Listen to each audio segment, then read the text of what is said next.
A avaliação negativa do governo Lula subiu nos últimos 3 meses, de acordo com a pesquisa Genial Quest, divulgada nessa quarta-feira. O índice que estava em 29% em dezembro de 2023 subiu para 34%. Portanto, 5 pontos percentuais aí em avaliação negativa subiu aí a do Lula. A avaliação positiva oscilou de 36% para 35% nesse período, portanto, caiu 1 ponto, enquanto a avaliação regular passou de 32% para 28%.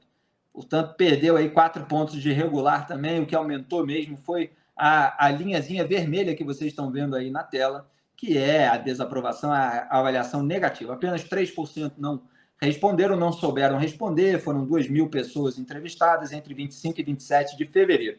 Margem de erro de 2,2 pontos percentuais para mais ou para menos. A alta na desaprovação foi puxada pelos evangélicos. Nos últimos 3 meses, a avaliação negativa do governo Lula nesse grupo passou de 36% para 48%. Olha o salto da linha vermelha. O vermelho do PT está aí negativo.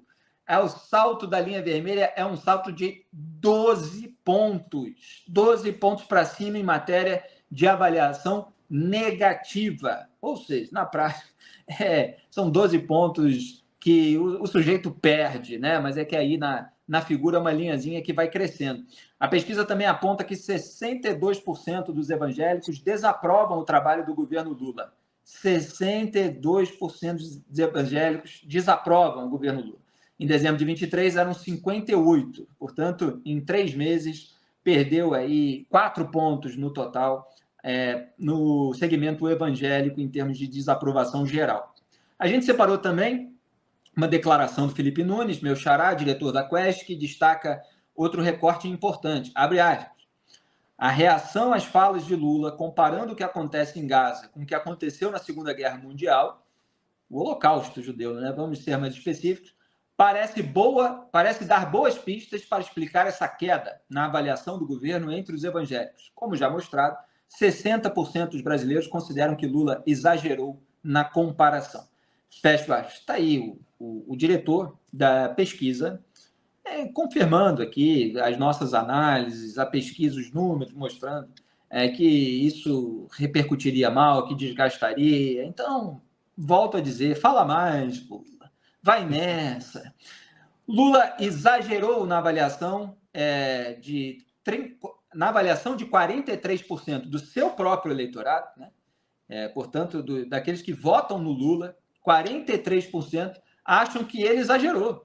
Quer dizer, até o eleitorado dele acha, quase pela metade, aí, que ele exagerou. No caso dos eleitores de Bolsonaro, 85% apontaram exagero. Entre quem votou nulo ou branco, ou não foi votar, são 58%, portanto, mais da metade que consideraram a alusão ao Holocausto um exagero. Graeb, o que você tem a dizer sobre isso? Exagero é uma palavra delicada, né? As pessoas não gostaram do que ele disse. Discordaram e consideraram inapropriado, né? Repudiado. O PT sabe que tem um problema com os evangélicos e, enfim, é incapaz de encontrar um caminho de se comunicar com esse público, que é crescente no Brasil, é um eleitorado cada vez mais significativo, né? Aí a prova de novo, eles são absolutamente incapazes de se comunicar com esse público.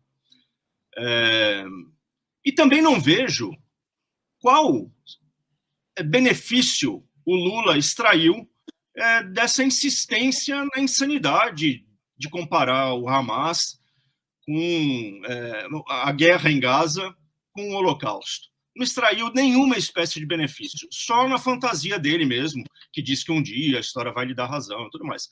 A pesquisa veio na hora exata para comprovar o que era visível a olho nu, né?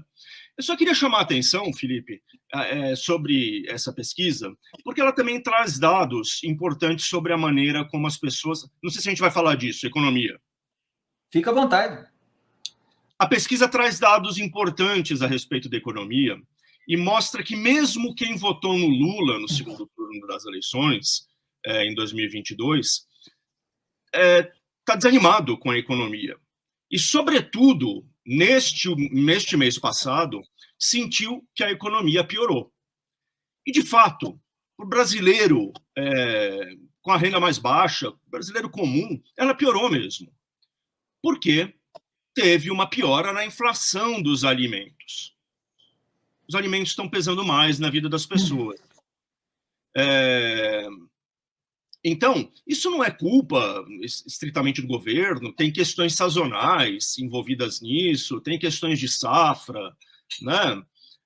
Nem tudo deve ser posto nas costas do governo. O que eu quero chamar a atenção é o seguinte: teve uma piora na inflação dos alimentos, não teve uma piora na inflação geral, e o Lula deveria agradecer, o Lula, a Gleisi, toda essa gente do PT que malha sem dó o trabalho do Banco Central, deveria agradecer.